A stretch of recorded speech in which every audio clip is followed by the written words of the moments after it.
नमस्कार, मैं खुशी और आप देख रहे हैं प्रयाग खबर। आइए नजर डालते हैं आज की बड़ी खबर पर। इजरायली हवाई हमलों से थर्राया गाजा, 14 फिलिस्तीनियों की मौत, लेबनान में 7 घायल। Israel Hamas war. इजराइल ने 7 अक्टूबर 2023 को हमास के उत्पात का जवाब देने के लिए गाजा पट्टी में हमास के खिलाफ बड़े पैमाने पर आक्रमण किया। लगभग 1 साल बाद भी यह खूनी युद्ध थमने का नाम नहीं ले रहा है। शनिवार को इजराइल हवाई हमलों में कम से कम 14 फिलिस्तीनी मारे गए। 7 अक्टूबर 2023 से जारी इजराइल और हमास का खूनी संघर्ष। शनिवार को इजराइल हवाई हमलों में 14 फिलिस्तीनी की मौत। INS Gaza. Israel Hamas war. Israel Hamas के बीच अक्टूबर से युद्ध शुरू होने के बाद से थमने का नाम नहीं ले रहा है। शनिवार को उत्तरी गाजा पट्टी में इजरायली हवाई हमलों में कम से कम 14 फिलिस्तीनी मारे गए।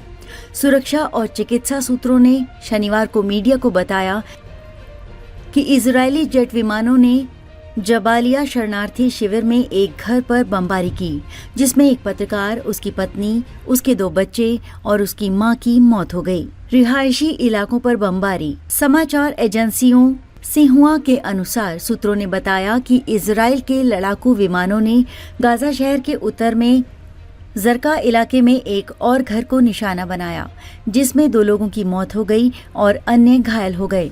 सूत्रों के अनुसार उत्तरी गाजा के अल सफ्तावी इलाके में विमानों ने एक रिहायशी घर पर बमबारी की, जिसमें बच्चों और महिलाओं सहित 7 लोगों की मौत हो गई। लेबनान में सीरियाई बच्चों सहित 7 लोग घायल। दक्षिणी लेबनान के विभिन्न क्षेत्रों में इजरायली हवाई हमलों में 4 विस्थापित सीरियाई बच्चों सहित 7 लोग घायल हो गए। समाचार एजेंसी सिन्हुआ के अनुसार इजरायली ड्रोन और युद्धक विमानों ने दक्षिण पूर्वी गांव हौला में एक घर पर हवाई हमला किया, जिसमें 3 नागरिक घायल हो गए। 3 घर नष्ट हो गए और 8 अन्य क्षतिग्रस्त हो गए। लेबनान सैन्य सूत्रों ने मीडिया को इसकी जानकारी दी।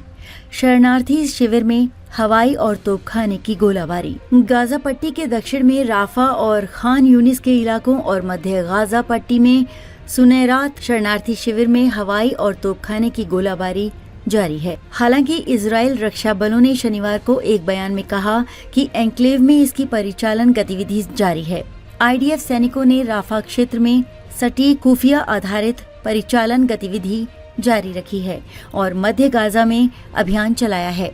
क्षेत्र में बुनियादी ढांचे के स्थलों पर लक्षित छापे मारे हैं। शनिवार को गाजा स्थित स्वास्थ्य अधिकारियों ने एक बयान में कहा कि पिछले 24 घंटों के दौरान इजरायली सेना ने 37 फिलिस्तीनियों को मार डाला और 54 अन्य को घायल कर दिया, जिससे अक्टूबर 2023 से मरने वालों की संख्या 38,919 हो गई, जबकि 79,622 घायल हुए।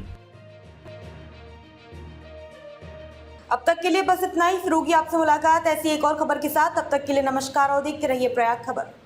ऐसे ही लेटेस्ट अपडेट्स के लिए हमारे चैनल को सब्सक्राइब करें और तुरंत नोटिफिकेशन पाने के लिए बेल आइकन प्रेस करना ना भूलें। यदि आप हमें फेसबुक के माध्यम से देख रहे हैं तो हमारे पेज को फॉलो जरूर करें। धन्यवाद।